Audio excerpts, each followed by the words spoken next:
This is the fourth entry in the Trading Journal series. Today's date is March 2nd, 2022. Real quickly, I'll pull up the paper trading information. Just give a quick look at the account. Um, account balance is 3.75 million. Currently, I'm in a short position right now, and I just want to demonstrate the rationale for being in a short position on the higher time frame. Right now, we're on the daily chart. We have this high marked off here, and as you can see, price ran just above the high. There's a pool of resting liquidity above these highs in the form of sell stops. Price runs up, hits those sell stops, and now it's encountered a little bit of a pause period.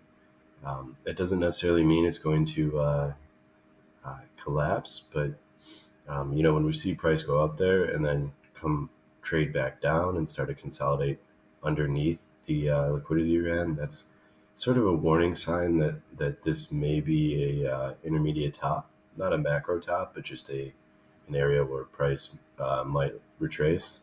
And of course, we can go down on the lower time frames and kind of hash that all out. So go down to a 15-minute or at least an hourly chart here. Now, don't pay attention to these stops or these take profits down here. But essentially, that daily high we marked off from before this, the daily high on this level here, it's at 44.77. So we'll pay attention to that level when we go back.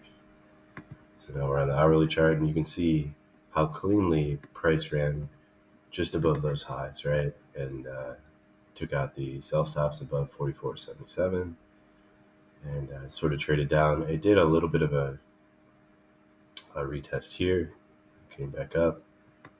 But you can see this is also confluent with, if you look here, price ran above these short-term highs too, and then ran up the historical highs. So there's a time frame confluence within that, right? So you run above these relevant highs, then you come back down, and then within this price pause itself, you get a price distinctions that are pretty meaningful. So yeah, we ran above these highs right here, and then you come down, sort of moved impulsively above those highs, and that's very common, right? If price moves impulsively like that to reach liquidity, it sort of adds confidence to the idea that I want to take the trade, as opposed to slowly building up to that level and then closing above. That would be, on the other hand, what you don't want to see. So anyway, price runs above those highs, comes back, hits sort of this origin point. You could probably draw a Fibonacci over there. I'm sure it would. You hit your golden pocket essentially, rally up. Probably another Fibonacci you could draw up there, just from that swing high. Hits the golden pocket at that. So, within this consolidation, you get a lot of different viable trades. Of course, this is in hindsight, so it's not as clear in real time. When things really did start to shift around is this whole time, even though we ran the highs, right, we were still defending the lows, right? Price came down, defended these lows. Even here comes down, doesn't violate the lows. But then it sets in this low here, and this is when things kind of start to change within the consolidation. So here you have price coming down, taking out, violating these lows, and it doesn't sell off immediately, but this is sort of an idea that prices it confirms this high here, right? So you have a high, higher high, lower high, and then price kind of starts violating the lows. That confirms your swing high. It's sort of why my buy stop is around this level, just a bit beyond it, because this is now that this is confirmed as a swing high, that's the area I want to pay attention to. But anyway, getting down, now we can go. So we within the consolidation, we took out this low here. I can go down to a 5-minute just to kind of hash this out a little bit more. You can probably draw a Fibonacci over this price action too, right? Got your entry there. This is actually how I formulated the idea for this trade setup. And I got entry in a short position right here. Now,